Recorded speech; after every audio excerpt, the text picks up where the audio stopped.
Life में कोई छोटे से छोटा इवेंट हो, गाड़ी खरीद रहे हैं, शादी कर रहे हैं, कोई बच्चा आप प्लान कर रहे हैं या आप कोई घर खरीद रहे हैं, हर चीज़ बहुत कंसिडर करके और एक एक चीज़ प्लान करके करते हैं।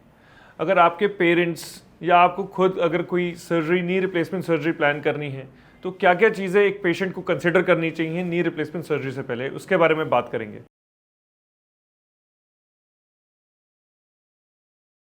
Hi, I'm Dr. Tushar Anand. I am an orthopedic and joint replacement surgeon in Meerut, and we specialize in doing robotic knee replacement surgeries also.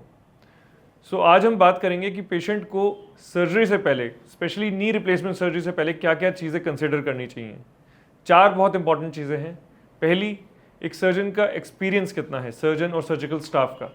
Second, operation theatre जो यूज़ किया जा रहा है उसमें स्टेरिलिटी स्टैंडर्ड्स क्या maintain किए जा रहे हैं। थर्ड, इम्प्लांट जो यूज़ किया जा रहा है उस इम्प्लांट का क्या स्टैंडर्ड है। Fourth, what will be the cost of the surgery. तो सबसे पहले बात करेंगे सर्जिकल स्टाफ और सर्जन के एक्सपीरियंस के बारे में।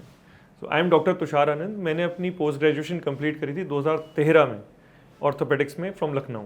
After that I did senior residency, जहाँ पे कॉम्प्लेक्स ट्रॉमा, पेल्वियस स्टैबुलर सर्जरीज, आर्थ्रोस्कोपी और आर्थ्रोप्लास्टी में, जॉइंट रिप्लेसमेंट सर्जरीज में हमें ट्रेन किया गया।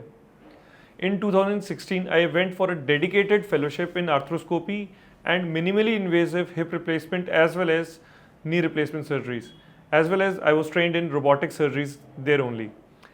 In 2017, I started my private practice in Meerut and I have been doing joint replacement surgery since then. मेरे साथ में यहाँ पे जो dedicated staff रहा है पिछले 7 साल से, they are all certified health professionals and they have been doing knee replacement as well as hip replacement surgery since 7 years with me. So हमारे पास अगर एक अच्छी टीम होती है जिसमें एक एक्सपीरियंस सर्जन और एक्सपीरियंस स्टाफ है, तो वो पेशेंट का प्री ऑप और पोस्ट ऑप मैनेजमेंट में बहुत अच्छा ख्याल रखते हैं। एक एक्सपीरियंस सर्जन डिसाइड करने में हेल्प करेगा पेशेंट को कि उसको किस तरह की सर्जरी की रिक्वायरमेंट है, क्या रिक्वायरमेंट है सर्जरी की कि नहीं है, ये बहुत इंपॉर्टेंट है। So it is very important to have a good surgical team including a good experience staff. Sterilisation से क्या मतलब है? ऑपरेशन थिएटर में सर्जरी से पहले और सर्जरी के दौरान क्या क्या चीज़ों को हमें मेंटेन करना चाहिए जिससे कि सर्जरी के दौरान किसी भी तरह का कंटामिनेशन ना हो। तो सबसे पहली चीज़ होती है ऑपरेशन थिएटर का स्टेरिलाइजेशन, जिसमें कि हेपा फिल्टर्स होने चाहिए ओटी में, पॉजिटिव प्रेशर वेंटिलेशन मेंटेन होना चाहिए, एयर क्वालिटी मॉनिटरिंग इंडेक्स होना चाहिए जिससे कि किसी भी तरह का अगर कोई चेंज हो रहा है एयर क्वालिटी में वो पता चल सके। सेकेंड थिंग इंपॉर्टेंट इज़ कि सर्जिकल स्टाफ और सर्जन अपने आप को किस तरह से प्रिपेयर कर रहे हैं सर्जरी से पहले, वॉशिंग किस तरह से करी जा रही है और किस तरह से ड्रेप करते हैं गाउन्स को। थर्ड थिंग इज़ हम जब सर्जरी के लिए पेशेंट को प्रिपेयर करते हैं तो किस तरह से हम सर्जिकल साइट को बहुत अच्छी तरह से प्रिपेयर करते हैं और पेंटिंग एंड ड्रेपिंग पेशेंट की किस तरह से करी जा रही है और किस तरह की ड्रेप्स यूज़ करी जा रही हैं पेशेंट के लिए।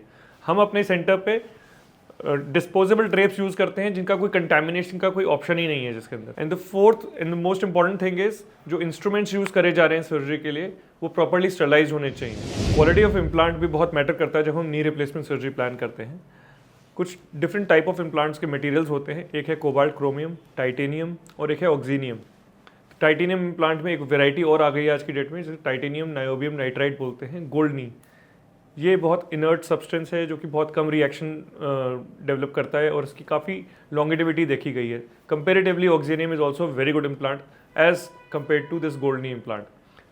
कोबाल्ट क्रोमियम इम्प्लांट बहुत लंबे टाइम से यूज़ किया जा रहा है और ये पेशेंट्स बहुत कंफर्टेबली चल रहे हैं। बहुत ही कुछ रेयरली कुछ पेशेंट्स को रिएक्शन होती है जो लोग पहले से मेटल एलर्जीज जिन पेशेंट में रहती है। Otherwise most of the patients with cobalt chromium implant are also doing very good. So this was all about the type of implants.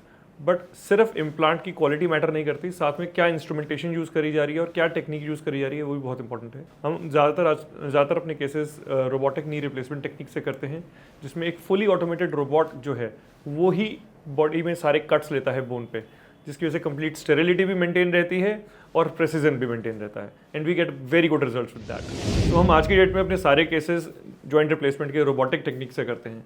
तो ऑब्वियसली केसेस जब रोबोटिक टेक्निक से होंगे तो कॉस्ट भी बहुत बढ़ जानी चाहिए, बट ऐसा नहीं है। हम अपने सारे केसेस में रोबोटिक नी रिप्लेसमेंट की कॉस्ट नॉर्मल नी रिप्लेसमेंट के कॉस्ट पे करते हैं। अगर हम किसी मेट्रोपॉलिटन सिटी से कंपेयर करें तो हमारे prices nearly half the rate हैं compare to the metropolitan cities. So we are giving the best of the best treatment with the cheapest or lowest prices. So thank you everyone for watching this video, and if you want to see such more content in our channel, please like, subscribe and share our channel.